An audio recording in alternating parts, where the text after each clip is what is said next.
जगणं ही एक कला आहे असं आम्ही ज्यावेळेला म्हणतो त्यावेळेला त्याचा परमेश्वराशी फार मोठा घनिष्ठ संबंध आहे हे आपण नीट लक्षात घेतलं पाहिजे. परमेश्वर हाच जर विषय आपल्याला नीट समजला नाही तर आपण खऱ्या अर्थाने जसं जीवन जगायला पाहिजे तसं जीवन आपण जगू शकणार नाही. म्हणून परमेश्वर हा विषय अतिशय महत्वाचा, तो समजावून घेणं आवश्यक आहे आणि याच्या पुढे सगळे विषयच महत्वाचे येणार आहेत हे आपण नीट लक्षात ठेवायचं. तेव्हा हा जो विषय आहे परमेश्वर, त्याचा संबंध आपल्या जीवनाशी येतो कसा तो आपल्याला पाहायचा आहे. अर्थात परमेश्वर म्हटल्यानंतर त्याचा संबंध धर्म याच्याशी येतो, धर्माचा संबंध निसर्गाच्या नियमाशी येतो, ह्या तिघांचा संबंध संस्कृतीशी येतो, ह्या चौघांचा संबंध नियतीशी येतो, ह्या पाचाचा संबंध आपल्या मनाशी येतो, ह्या सहाचा संबंध आपल्या सुखाशी येतो आणि या साताचा संबंध आपल्या जीवनाशी येतो. हे लक्षामध्ये घेतलं ते एकमेकांमध्ये जसं एखादं गुलाब असतं, गुलाबाचं फुल असतं आणि त्याला जशा पाकळ्या असतात तसं आपल्या या जीवनाचा जो एक गुलाब आहे त्याला या सगळ्या पाकळ्या आहेत हे आपण लक्षात ठेवायचं. आणि म्हणून ह्या ज्या पाकळ्या आहेत ह्या एक एक पाकळी महत्वाची आहे, त्याचा आपल्या जीवनाशी संबंध आहे. एक पाकळी जरी कुस्करली गेली तरी त्या गुलाबाच्या फुलाची शोभा नाहीशी होते. तसं आपले हे सगळे जे घटक आहेत ह्याच्यामध्ये परमेश्वर हा जो घटक आहे हा सर्वात महत्वाचा.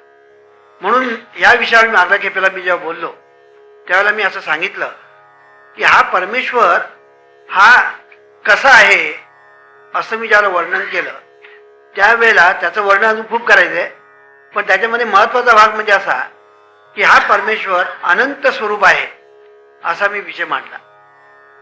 अनंत स्वरूप हा जो अनंत शब्द जो आहे त्याला इंग्लिशमध्ये इन्फिनिट असं म्हणतात.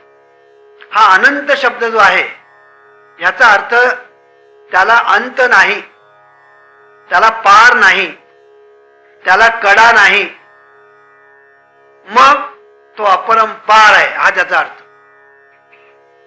आणि म्हणून हा अनंत शब्द त्याला जो वापरला की आपल्या भगवंताचं एक नाव असं आहे, अनंत हे नाव आहे त्याचं.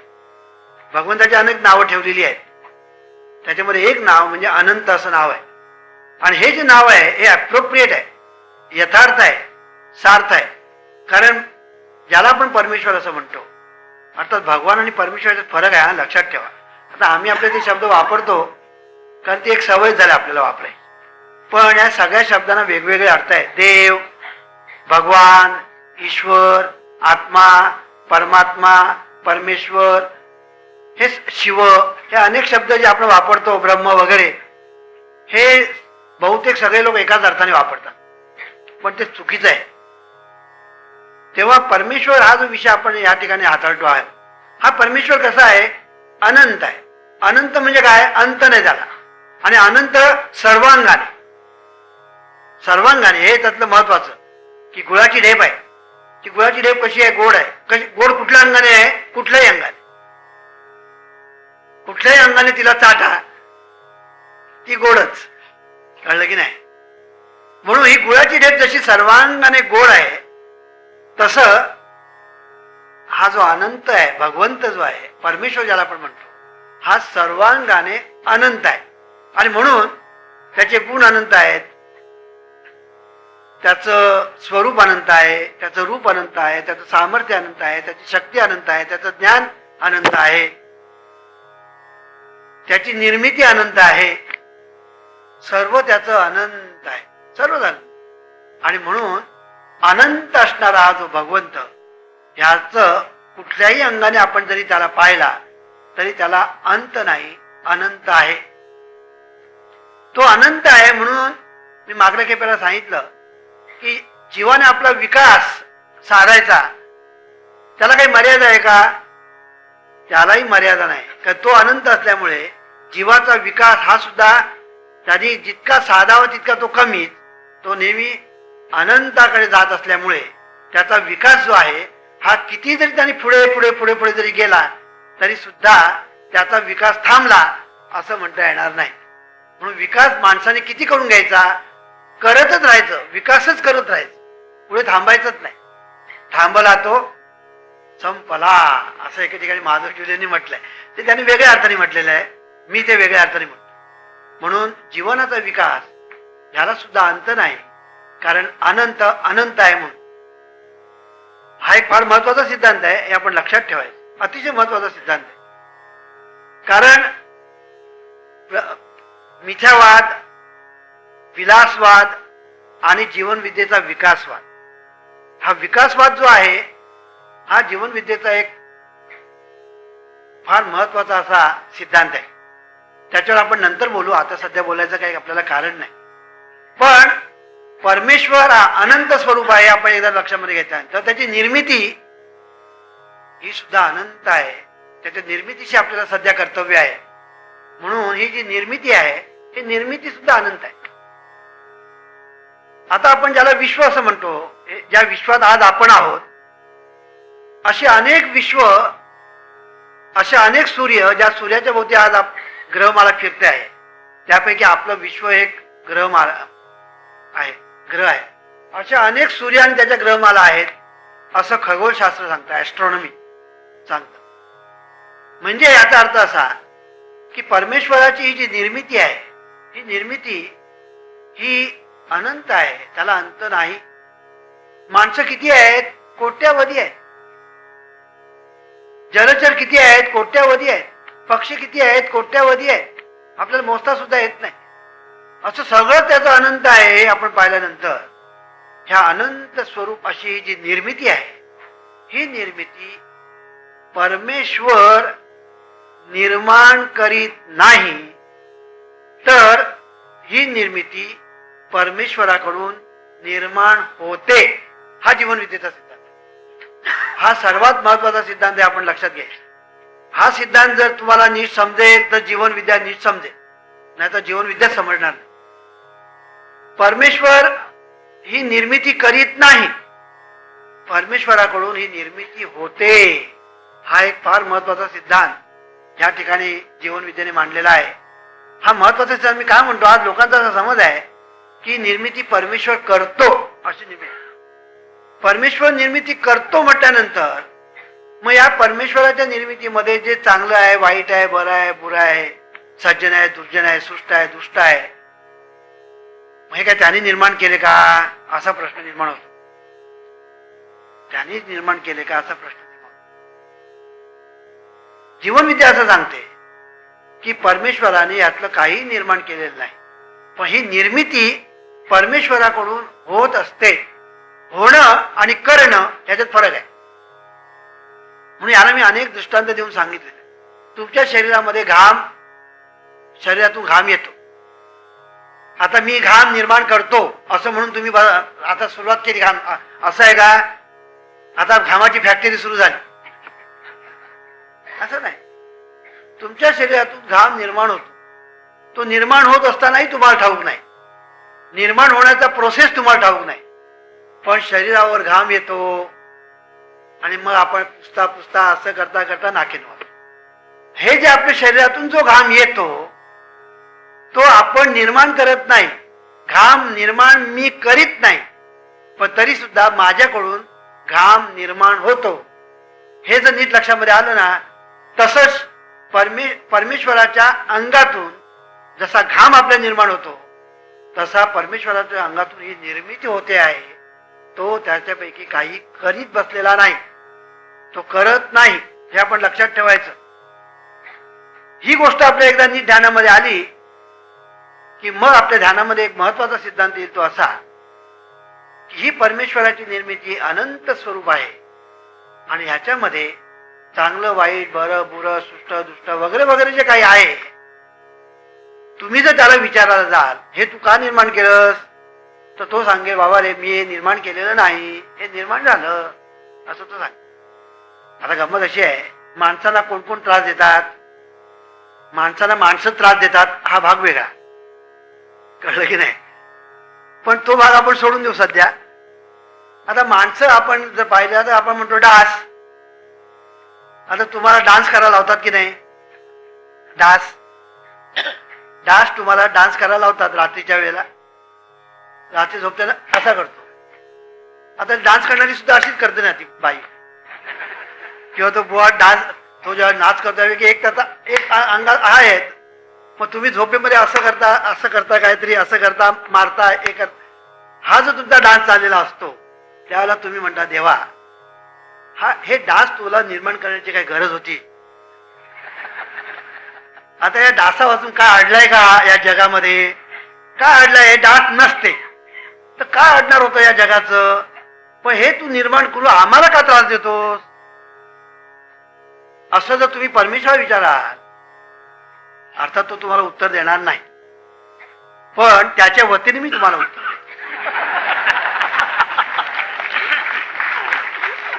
तो म्हणेल तुम्हाला कोणी सांगितलं मी निर्माण केलं म्हणून? मी निर्माणच केलं नाही. आता माझ्यातून ते निर्माण झालं त्याला मी काय करणार? मी त्याला निर्माण करण्याच्या वगैरे मी या फंदात पडत नाही. मला कळलं की नाही? आता ते डास ढेकून, काय त्या ढेकणाचा सुळसुळाट, काय त्या ढेकणाचा त्रास. आता त्या रेल्वेच्या बाकावर बसायची सोय नाही, त्या बाकामध्ये जे ढेकूण असे भरलेले असतात की तुम्ही उभंच राहावं, कारण बसायला जागाच नसते. आता तुम्ही मला ढेकून देवा कशाला तू निर्माण केले? परमेश्वर आहे, कशाला ढेकून निर्माण केले? तो म्हणाले यांना मी निर्माण केलं नाही. हे झुरळ काय कपडे खातात, कुठे चावतात, कुठे नाना तऱ्हेच्या भानगडी. त्या माशा ह्या अन्नावर बसतात, तिकडे जाऊन त्या गुवावर बसतात, तिकडे जाऊन त्या तुमच्या तोंडावर बसतात. काय माशांचा सुळसुळाट? देवा कशाला ह्याला निर्माण केलं? काय गरज होती का? त्या माशा नसत्या काय बिघडणार होतं? ढेकून नसते काय बिघडणार होतं? डास नसते काय बिघड? पिसवा म्हणून काय प्रकार आहे तो या मुंबईत जरा कमी आहे, पण तुम्ही जर देशावर गेलात ना तर सारख्या इथे येऊन बसतात आणि इथे येऊन बसतात. कळलं की नाही? असं हैराण करतात की काय विचारून सोय नाही. तेव्हा हे सगळेच आपण पाहिले तर तुम्ही म्हणा ह्याला निर्माण कशाला केलं? तर परमेश्वर असं म्हणेल त्यांना मी निर्माण केलेलं नाही. आणि दुसरं मी तुम्हाला सांगू का, तुम्ही जर ढेकणाला जाऊन विचारलं तर ढेकून म्हणते माणसानं कशाला निर्माण केलं? ते परमेश्वराला ते गाराने घालतील की माणसं आम्हाला मारतात हो, तर ह्या माणसानं तू कशाला निर्माण केलं? असं जर त्यांनी परमेश्वराकडे तक्रार केली तर काय म्हणायचं? परमेश्वर बाबा रे, त्या माणसालाही मी निर्माण केलेलं नाही, या ढेकणालाही निर्माण केलेलं नाही, ह्या डासाने निर्माण केलं. हे सर्व निर्मिती माझ्या अंगातून होते, मी यातलं काही निर्माण करत. हा महत्वाचा सिद्धांत एकदा तुमच्या नीट लक्षामध्ये आला. आणि दुसरा महत्वाचा सिद्धांत म्हणजे हे सगळं अनंत आहे. अनंत म्हणजे काय? अनंत की आपलं हे जे विश्व आहे, आपण ज्या जगामध्ये राहतो ते विश्व किंवा जग, हे म्हणजे या अनंत निर्मितीमध्ये एक बिंदू इतकं सुद्धा स्थान त्याला नाही. जगाला, आपण ज्या जगामध्ये राहतो त्या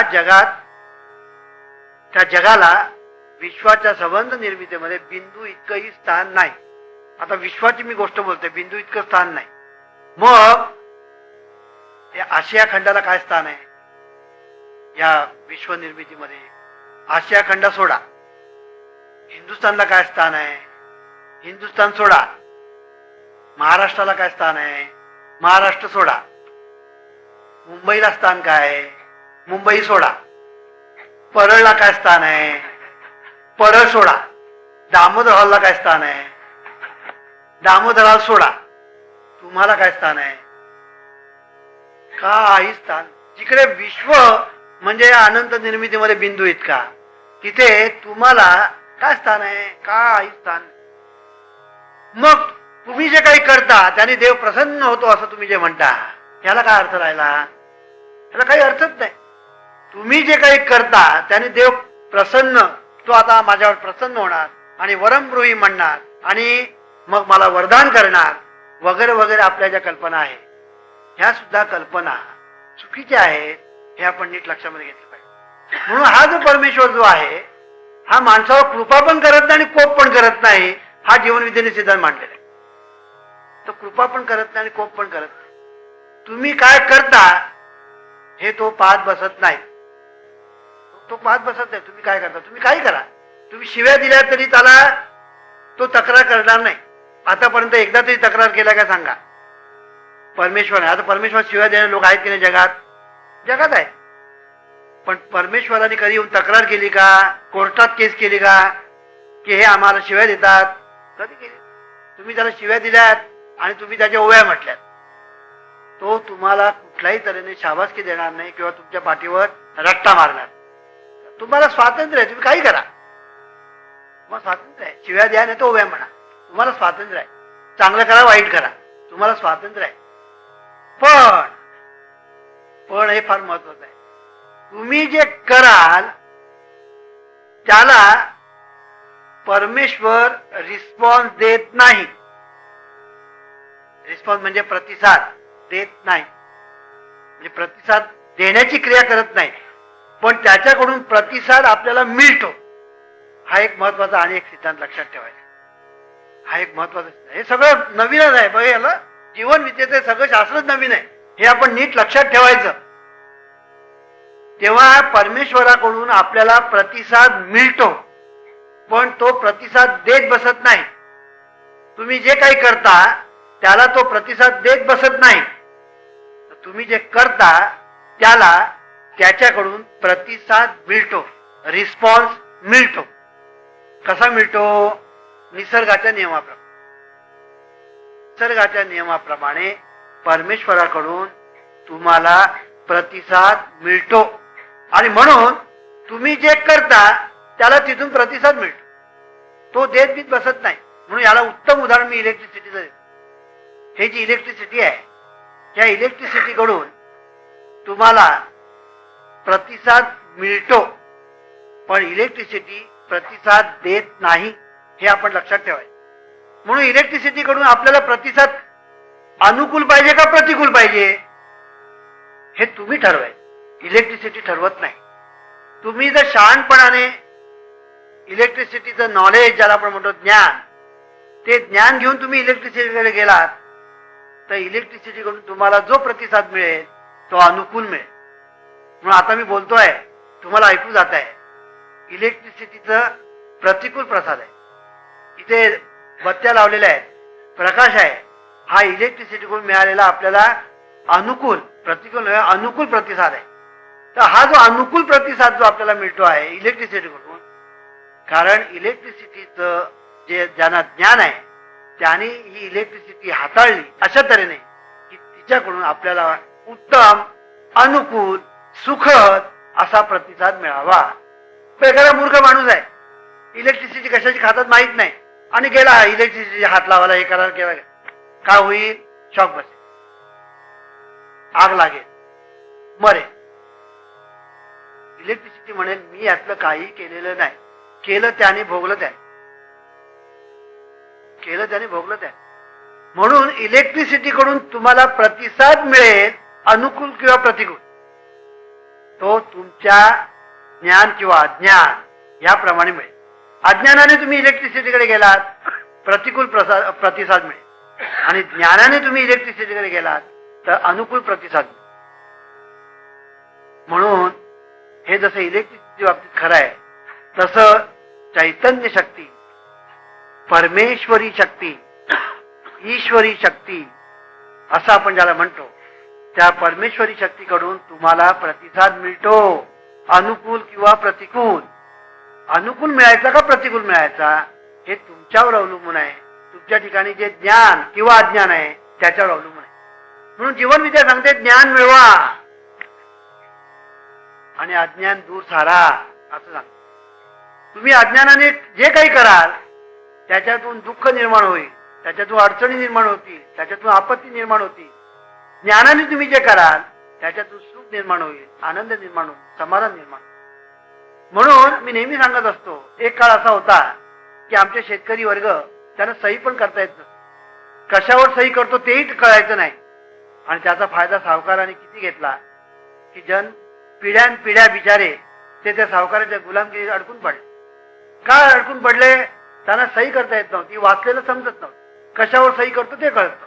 तो सावकार काहीतरी लिहायचा, हे त्याच्यावर सही करायचं, कळलं की नाही? आपण कशावर सही करतो माहित.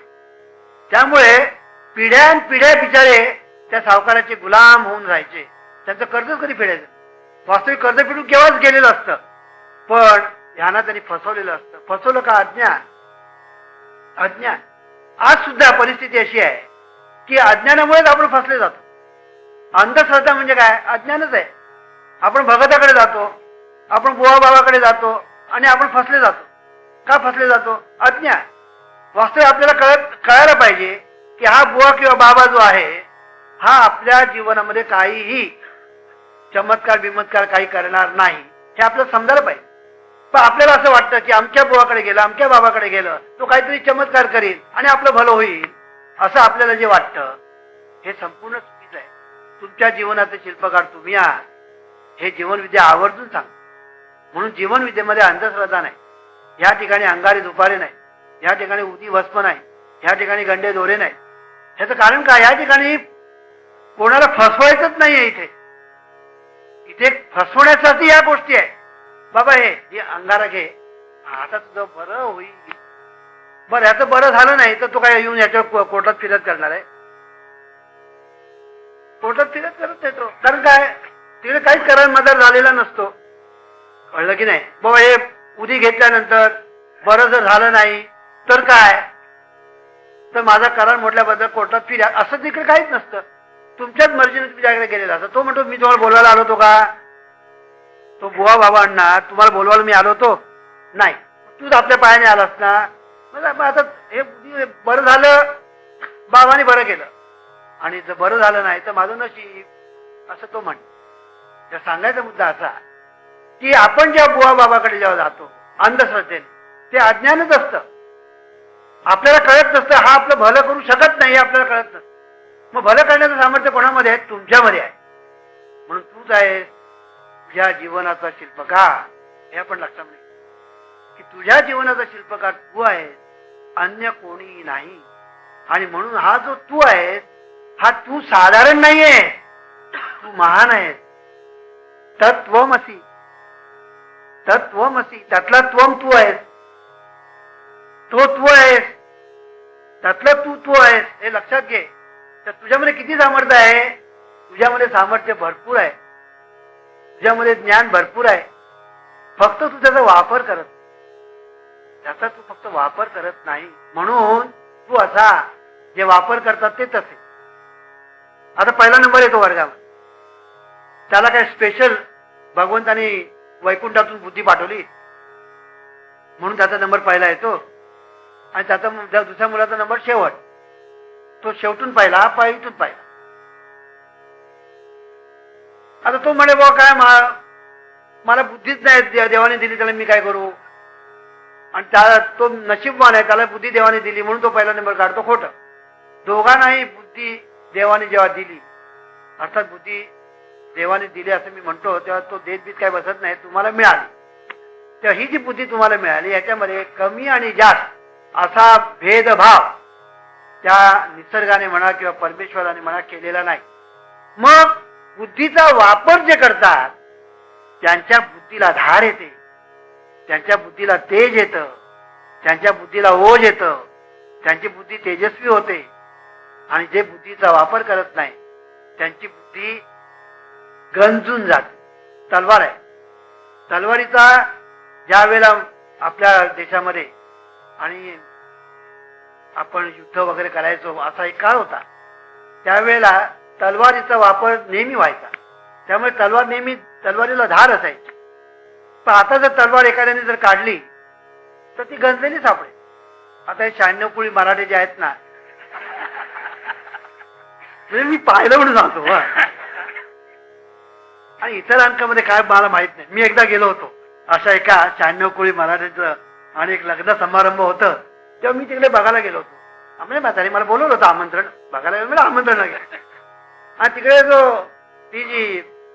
तो जो मुलगा असतो त्या मुलाचा मामा तो तलवार घेतो आणि त्याच्या पाठीमागे उभा राहतो. आता ही तलवार त्यांनी कित्येक वर्षात पाहिलेली पण नसते, त्या तलवारीला धार नसते, काय नसते, गंजून गेली असते, पण असा तो उभा राहिलेला असतो. म्हणजे काय? हा प्रोटेक्शन. मग त्या तलवारीने लोणीसो कापडायच नाही आणि या भाच्याचं प्रोटेक्शन करतात. ते सांगायचा मुद्दा असा की तलवारीला जर धार येणारच कुठून, त्याचा वापरच नाही तर आपण आता बायका सुरीने हे करतात, कुठे कांदे कापतात, कुठे बटाटे कापतात. आता त्या सुरीला वापर केला तर त्याची धार राहील, पण कुठेतरी बाजूला ठेवून दिली गंजून जाईल. तशी आपली बुद्धी जी आहे त्या बुद्धीचा जे वापर करतात त्यांच्या बुद्धीला धार येते, जे बुद्धीचा वापर करतात बुद्धी गंजून जाते. आज आपल्या देशामध्ये कोट्यावधी लोक आहेत ते बुद्धीचा वापरच करत नाही. कोट्यावधी लोक आहेत बुद्धीचा वापरच करत. बुद्धीचा वापर करणारे लोक अगदी थोडे आहेत, अतिशय थोडे आहेत. आणि जे थोडे बुद्धीचा वापर करणारे लोक आहेत ते जे बुद्धीचा वापर करत नाही त्यांच्यावर नेहमी राज्य करीत असतात. लक्षात घ्या, जे बुद्धीचा वापर करणारे जे लोक आहेत ते थोडे आहेत आणि बुद्धीचा वापर न करणारे लोक आहेत ते कोट्यावधी आहेत. जे थोडे लोक आहेत ते कोट्यावधी लोकांवर राज्य करतात. या देशामध्ये आज ती परिस्थिती आहे. आणि आपल्यावर जेव्हा इंग्रजांनी राज्य केले तेव्हा काय केलं? इंग्रजांच्या जवळ आपल्यापेक्षा फार चांगली बुद्धी होती. चांगली बुद्धी म्हणजे आपल्यावर राज्य करण्या इतकी त्यांच्याकडे बुद्धी होती. आणि आपण सगळे निर्बुद्ध आपापसात भांडत राहील. आम्ही ब्राह्मण, तुम्ही क्षत्रिय, हे शूद्र, हे वैश्य, लागले भांडायला. कळलं की नाही? आणि अजूनही भांडते. म्हणजे अजून यांची अक्कल तशीच, म्हणजे 12व्या आणि 11व्या शतकामध्ये जे बुद्धी अक्कल होती तीच अक्कल आज तशीच, काही फरक नाही. त्याच्यामध्ये फरकच काही नाही. कारण का? बुद्धीचा वापरच नाही. बाबा, आपण बुद्धीचा वापर न केल्यामुळे आपलं किती नुकसान झालं, आपल्याला किती दारिद्र्य भोगावं लागत आहे, आपल्यावर किती संकट येत आहे, त्याचा आपण कधी विचारच करत नाही. मग आपण विचार काय करतो? तो भगवान, तो आपल्या मदतीला धावून येईल, तो आपलं रक्षण करेल, वगैरे वगैरे आपण कल्पना करत. लक्षात ठेवा, हा भगवान ज्याला आपण म्हणतो तो रक्षणाला वगैरे काही येणार नाही. तो सांगेल तुम्हाला बुद्धी दिली आहे ना, ती बुद्धी कशाला दिलेली आहे? कोणाकडे तरी घाण ठेवायला, कुठल्या तरी बुवाकडे भावाकडे घाण ठेवायला बुद्धी दिलाय काय? नाही. मग ही बुद्धी तुला जी दिलेली आहे त्याचा वापर कर. आणि बुद्धीचा वापर केल्यानंतर मग काय होईल? तुला जीवनामध्ये यश मिळेल. तुला जीवनामध्ये परीक्षा बरोबर तू पास होत जाशील चांगल्या मार्काने. आणि जसा तू चांगल्या मार्काने पास होईल तुला चांगली नोकरी मिळेल, चांगला धंदा करता येईल, तुला त्याचा वापर करता येईल. आता बुद्धीचा वापर करणारे दोन प्रकारचे लोक आहेत. एक चांगल्या कामासाठी वापर करते, एक वाईट कामासाठी वापर. आता एक स्मगलिंग करणारे, आता गँग वॉर, काय कमी बुद्धिमान आहे असं तुम्हाला वाटतं? हे लोक बुद्धिमानच असतात. आता खिसा कापणं बुद्धी लागते. हे बुद्धीचं काम आहे. वाटेल तो मनुष्य खिसा कापू शकत नाही. तुम्ही एकदा कराच, एकदा गंमत कोणाचा तरी खिसा कापण्याचा प्रयत्न कराच आणि जिवंत परत येता का सांगा. आणि परत आला तर इथे सत्कार. हा जो बुद्धीचा भाग आहे, हा बुद्धीचा बुद्धी भगवंताने आपल्याला दिलेली आहे, निसर्गाने. मी भगवंत म्हणतो आपण सगळ्यांना भगवंत माहिती, पण निसर्ग शब्द वापरला. निसर्ग शक्तीने आपल्याला बुद्धी दिलेली आहे. त्या बुद्धीचा वापर आपण करायचा आहे. जसा वापर कराल त्याप्रमाणे तुम्हाला फळ मिळणार आहे. म्हणून ज्ञानी व्हा असं जीवन जे आवर्जून सांग. ईश्वरा सर्वांना चांगली बुद्धी दे, आरोग्य दे, सर्वांना सुखात आनंदात ऐश्वर्यात ठेव. सर्वांचं भलं कर, कल्याण कर, रक्षण कर.